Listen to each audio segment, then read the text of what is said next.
So for several weeks now, I've discussed how a general election matchup between Joe Biden and Donald Trump would likely be a toss-up. And I'm still leaning in that direction. But there is some new data out that, at least in this moment, appears to be really hurting Donald Trump. So this is a recent poll out of Morning Consult saying here, since mid-March, support for Trump's handling of the coronavirus outbreak among 65-plus voters has dropped 20 points and is now lower than that of any age group other than 18 to 29-year-olds. So let me show you how this looks on the graph. This is a net approval minus disapproval of Trump's handling of the coronavirus outbreak among U.S. adults. So as they said there, here is voters 65 plus, and high support at the beginning. Now it is appears to be 50-50, or it's -1. So it is this is not good for Trump, and adults overall appear to be around the same place as well. This is not good for Trump because right now Joe Biden essentially is competing with Trump with voters over 45. Under 45, polling shows for the most part, Biden and Trump are tied. Voters under 35, they are tied. Under 45, it's a bit better for Biden, but still, there should be the fact that the Democratic candidate is even competing with Republicans with voters under 45 is scary and disturbing. But Joe Biden is a horrible candidate, horrible track record. I mean, the perfect makings of just the worst candidate imaginable. But as I've been saying for weeks now, if there are enough anti-Trump voters, then it's not going to matter. If there are enough anti-Trump voters that did not come out in 2016 to vote for Hillary Clinton for whatever reason, maybe they hadn't really been activated yet.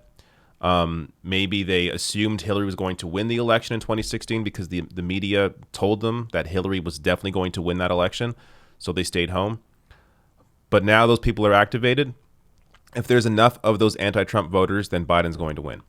And when you have voters 65 plus, this is where Trump has his biggest support base, elderly voters. When Trump begins to lose those people, I mean, it spells disaster for Trump's campaign. So, look, it's really early right now. We're in April. The election's in November. A lot can happen between now and then. This number will definitely fluctuate. But at the very least, it is good to see that there are people 65 plus that are sort of waking up to reality, that Trump does not care about them. And not even just Trump, but the GOP in general. I'll give you one example here. Recent story from last month. Texas Lieutenant Governor Dan Patrick thinks grandparents should be willing to sacrifice their lives to save the economy. I did a video on that. It is just gross and overt. When you have Republicans on television saying that, well, who cares if they lose their lives? What's important is the economy. I mean, how do you spin that? And he was saying that on Fox News, where the 65 plus audience is for the most part. I'm not sure how you spin that into a positive, telling the audience that is watching you, it's okay if you die because we got to save the economy. So I gotta say, I'm a little amazed.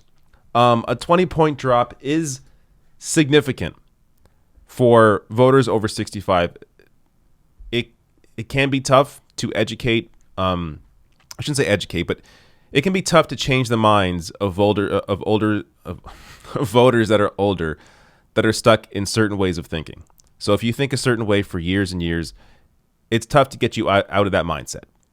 But it appears they are at least aware that Trump is not doing well here, or not doing enough for them, enough for people that are out of a job and losing health care. Not to mention when it comes to testing and just the entire response in general has been completely ridiculous from the Trump administration.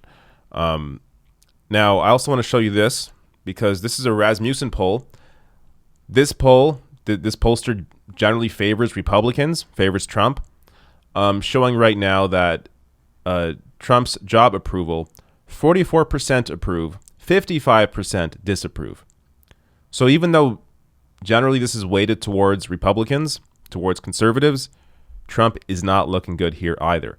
And just to give you an example of how Rasmussen normally looks, somebody, Vincent Escalono, yes. Thought I was reading that wrong. Vincent posts this screenshot from 2018. This is from Real Clear Politics, where they bring all the posters into one. You see here, 2018 generic congressional vote. While every other poster was showing Democrats, +7, +13, +9, +8, and that's how the House turned out. They did really well. Democrats did in 2018. Rasmussen was showing Republicans at +1.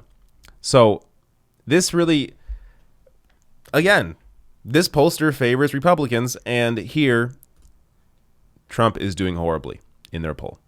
So you combine that with voters over 65 now realizing Trump, his response to the coronavirus has not been good. This spells disaster for Trump. That said, when it comes to Joe Biden, if they actually wanted to win, which I've discussed before, is something you can definitely argue. I think clearly the Democratic Party was more focused on beating Bernie Sanders than they are in beating Donald Trump, because all they would have to do at this point is take on the Bernie platform. Joe Biden did not secure the nomination with his policy platform. He secured it with name recognition and media misinformation about electability. The Bernie Sanders voters, supporters, they're the ones that care about policy. So if Joe Biden just took on the Bernie Sanders platform and brought in personnel from the Bernie Sanders campaign, he would win over a lot of those voters under 45, a lot of that 40% of the country that doesn't normally vote, a lot of young people that he doesn't have right now. And that's how you would ensure that you have a strong base going into a general election matchup. But they're not doing that. Biden's campaign has almost been just trying to play this by being invisible. And I guess letting Trump self-destruct, which in many ways he is. But if you aren't out there showing people a different way forward, giving them some hope, giving them something to actually fight for and vote for, then you're going to lose a lot of people that you would have otherwise. But as I said, it may not matter. The anti-Trump vote may be enough, especially if voters over 65 continue to wake up to what Donald Trump is doing.